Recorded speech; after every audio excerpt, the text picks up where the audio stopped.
नमस्कार, संतोष की रिपोर्ट में आप सबों का स्वागत है। और आज हम संतोष की रिपोर्ट में बात जदयू के उस क्राइसिस की कर रहे हैं जिस क्राइसिस से पार्टी को बाहर निकालने के लिए नीतीश कुमार रोजाना कुछ न कुछ प्रयोग कर रहे हैं, लेकिन उनके आजू बाजू में ही बैठे हुए लोग उनके हर एक प्रयोग के कह सकते हैं कि पलीता लगा दे रहे हैं या हवा निकाल दे रहे हैं।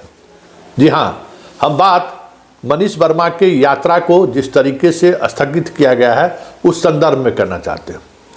कई तरह की रिपोर्ट हमने देखी भी है, कई तरह की बातें सामने भी आई हैं, लेकिन बड़ा सवाल यह है कि मनीष वर्मा अपने यात्रा के दौरान कर क्या रहे थे, ये सबसे बड़ी बात है। और उनके यात्रा पर निकलने से नुकसान किसको हो रहा था, क्योंकि मनीष वर्मा की जो राजनीति रही इस दौरान, जो भी यात्राएं चली हैं उनके यात्रा का मूल मंत्र था जो पुराने समता पार्टी के जो लोग हैं उनको पार्टी से फिर से जोड़ना। और पूरी यात्रा के दौरान वो समता पार्टी के जमाने के जो नेता थे, पुराने नेता थे, उनके घर जाना, उनके यहाँ खाना खाना, उनको मंच पर बुलाकर उन्हें सम्मानित करना, उनको पाक चादर पढ़ाना, बस उनकी राजनीति वही थी कि नीतीश का जो वो वफादार साथी है उस साथी का उम्र भले ही अंतिम पड़ाव पर हो, लेकिन उनको एक बार फिर से चार्ज किया जाए, जिसके बदौलत नीतीश कुमार ने लालू जैसे मजबूत पिछड़ा नेता को शिकस्त दिया बिहार की राजनीति में। लेकिन मनीष वर्मा ने ये कैलकुलेशन करने में चूक कर दिया कि जिस उम्र के लोगों को या नीतीश कुमार के जो सच्चे सिपाही हैं जिनको ये जगाने चले हैं, वो एक ऐसी राजनीति की करी थी जो करी आज के तारीख में जो जदयू के शिखर पर है वो कैसे स्वीकार कर लेंगे, क्योंकि जदयू की राजनीति ही इसी पर चली है कि नीतीश कुमार के जितने पुराने लोग हैं उनको हाशिए पर पहुंचाया जाए और नए नए लोगों को पार्टी में शामिल किया जाए, जबकि नीतीश के बगैर जितने लोग हैं उनकी कोई हैसियत, राजनीतिक हैसियत मुखिया बनने तक की नहीं है। मतलब नीतीश कुमार ही एक ऐसा ही लाइट है जिनके रोशनी से ये सारे लोग रोशन हो सकते हैं। एक बात समझ लीजिए, सीधा फंडा है, रोशनी आपको मिलेगी तो नीतीश से, भले आप जो भी दावा कर लीजिए, राष्ट्रीय अध्यक्ष होइए, कार्यकारी अध्यक्ष होइए, मंत्री होइए, संतरी होइए, कुछ भी होइए, आप तभी तक प्रकाशित हैं जब तक चंद्रमा का जो प्रकाश है ना आप पर बना नहीं रहता है। मतलब नीतीश कुमार आप पर बने नहीं रहते, तभी तक हुआ है। नीतीश बुझ गए, सब लोग बुझ जाएंगे। फिर भी सियासत है, लोगों को भ्रम हो जाता है। जब कभी कोई जिम्मेवारी नीतीश देते हैं तो उनको वो भ्रम हो जाता है कि हम ही स्वयंभू हैं, अरे हमारे ही बदौलत पार्टी है। इस भ्रम के शिकार आरसीपी हुए, पार्टी से बाहर हुए, किसी दौर में ललन सिंह भी शिकार हुए तो पार्टी से बाहर हुए, फिर पार्टी में आए, और जब कभी भी उनको ये एहसास हुआ तो नीतीश कुमार उनको बहुत प्यार से उनको उनकी हैसियत जता देते। इन दिनों चाहे संजय झा हो, अशोक चौधरी हो जैसे सरीखे जो नेता हैं, उमेश कुशवाहा जैसे जो नेता हैं, वो कुछ अलग तरीके की राजनीति का बिसात बिछाना चाहते हैं। हालांकि सब के सब नीतीश के आदमी हैं, सब नीतीश की कृपा पर ही है। नीतीश ही समझ जाइए कि लाइट है, रोशनी है, लेकिन सबकी अपनी सियासत भी है। तो मनीष वर्मा एक चले थे समता पार्टी के कार्यकर्ताओं को के सम्मान के लिए, भाई उनका बड़ा योगदान था। किसी भी पॉलिटिकल पार्टी के लीडरशिप का हमें लगता है कि अगर ऊपरी तौर पर देखें तो इससे बेहतर राजनीति कुछ भी नहीं हो सकती है कि भाई जो आदमी लालू यादव से लड़ते हुए अपनी पूरी जवानी दे दी। हम अपने ही यहाँ के अपने एक कार्यकर्ता को जानते हैं, जदयू के कार्यकर्ता से, नीतीश कुमार के लिए अपने दो बेटे को उन्होंने बलिदान चढ़ा दिया, दो बेटे की हत्या हो गई, फिर भी उन्होंने नीतीश कुमार को नहीं छोड़ा। नीतीश कुमार के लिए डटा रहा वो आदमी। ऐसे हम दर्जनों कार्यकर्ता को जानते हैं पुराने समता पार्टी के दौर पर, जबकि वो दिग्विजय सिंह के काफ़ी करीबी थे। लेकिन जब दिग्विजय सिंह पार्टी छोड़े तो वो साथ नहीं छोड़े नीतीश कुमार को। आज भी नीतीश कुमार उनको बहुत मानते हैं। ऐसे सैकड़ों लोग हैं, हर इलाके में ऐसे लोग मिल जाएंगे जो समता पार्टी के दौर से नीतीश कुमार के साथ।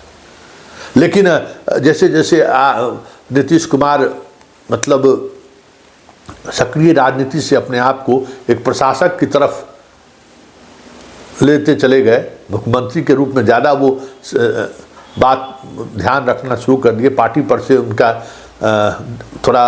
थोड़ी दूरी बननी शुरू हो गई, कार्यकर्ताओं से उनकी दूरी बननी शुरू हो गई।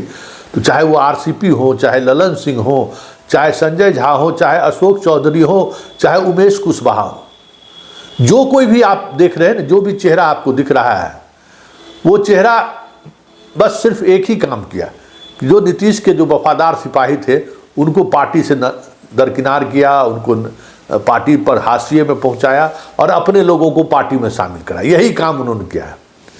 तो उसी राजनीति में को वो चले थे आईना दिखाने मनीष वर्मा चले थे, यह कहकर कि जो पुराने समता पार्टी के नेता हैं उनको हम एक मंच पर लाएं, उनको फिर से जोड़ें, उनको सम्मान करें।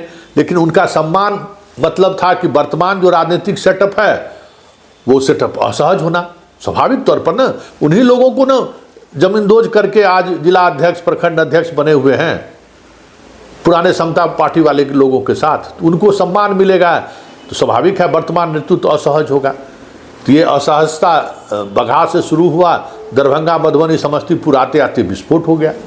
संजय झा हो, विजय चौधरी हो, ये बात कैसे स्वीकार कर लेंगे कि जो पुराने समता पार्टी के लोग हैं, नीतीश कुमार के साथ जो लोग हैं, उनको एक बार फिर से मंच पर लाकर सम्मानित किया जाए। तो फिर उनकी जो अपनी राजनीति जो नए नए चेहरे को खड़े किए हैं, चाहे वो कांग्रेस से आया हो, किसी पार्टी से आया हुआ हो, तो उसको कैसे सहजता से स्वीकार कर लेंगे। तो इसी द्वंद्व में मनीष वर्मा का हत्या होना ही होना था। वो तय था कि इनकी राजनीतिक हत्या होगी, क्योंकि जिस मिशन पर ये चले हैं वो मिशन वर्तमान जो सेटअप है उसमें सहजता से कोई स्वीकार करने को तैयार नहीं है। अरे भाई देखिए, हम तो देखे हुए हैं ना कि वशिष्ठ दादा को भी आज का सेटअप स्वीकार करने को तैयार नहीं है। नीतीश कुमार कहते हैं कि दादा एक बार पार्टी दफ्तर आप रोज चला जाइए, जाने लगते हैं तो कैसे नहीं आए, कैसे उनको नज़रअंदाज करें, इसकी पूरी तैयारी शुरू हो जाती है।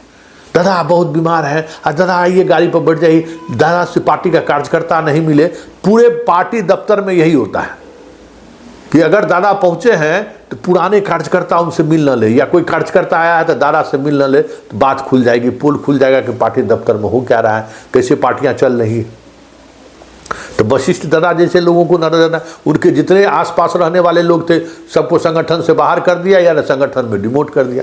अब वो भला आदमी अब कहा है इसके लिए अशोक चौधरी टाइप थोड़े हैं कि अब इसके लिए सीएम से लड़ गए, भाई हमने धाजी को हटा दिया है, इसको तुरंत शामिल कीजिए।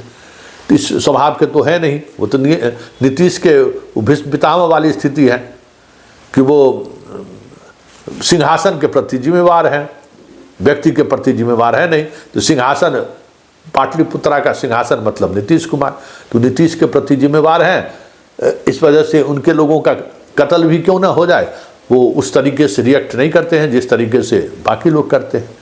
तो यही सियासत है, और इसी सियासत को हर कोई एक दूसरे को छोटा करने की कोशिश में लगे हुए हैं। जबकि ये सारी लड़ाई जो है, दो की लड़ाई वहाँ नहीं है। एक बात समझ लीजिए, कोई ये समझ रहा है कि जदयू में दो की लड़ाई के लिए ये सब कुछ चल रहा है, संजय झा हो, चाहे विजय चौधरी हो, चाहे ललन सिंह हो, चाहे क्या कहते हैं मनीष वर्मा हो, जो कोई भी है, वहाँ दो की लड़ाई नहीं है। अगर जो कोई सोचता भी है कि नीतीश के बाद मैं हूँ, तो भ्रम में जी रहा है। अरे भाई, नीतीश के बाद कोई पार्टी को संभाल सकता है भाई?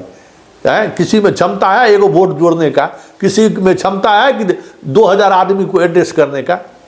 इसलिए नंबर 2 का नहीं है। सब अपनी अपनी दुकान जो खोले हुए है ना, वो दुकान चमकता रहे और उसमें रोशन होता रहे, दिखे कि हाँ इस दुकानदारी में भाई अभी भी जो है सो सब कुछ है, टाइट है।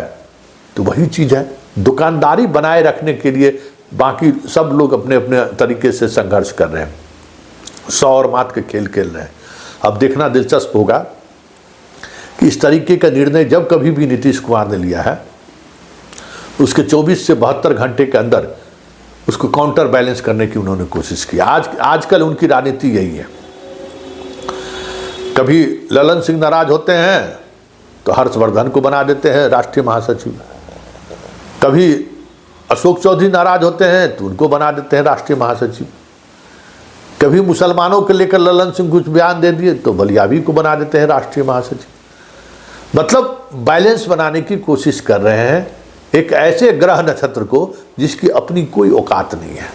आज अगर नीतीश कुमार ढील छोड़ दे तो कहाँ जाके लोग गिरेगा 7 समुंदर पार कोई बता नहीं सकता है, कोई सोच नहीं सकता है कि जैसे मतलब ग्रेविटी फोर्स के चारों तरफ ये लोग घूम रहे हैं, अगर नीतीश जैसा ग्रेविटी फोर्स थोड़ा कमज़ोर हो जाए, थोड़ा ढील दे दे तो कोई बचेगा कहीं पर?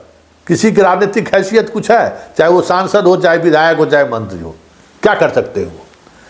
लेकिन है संघर्ष चल रहा है। तब देखना दिलचस्प होगा कि मनीष वर्मा की यात्रा रद्द होने के बाद भाई काउंटर बैलेंस तो चलेगा। जो शक्ति उनकी यात्रा को रद्द कराया है तो एक दूसरा शक्ति है जो उनको स्थापित करने की कोशिश करेंगे।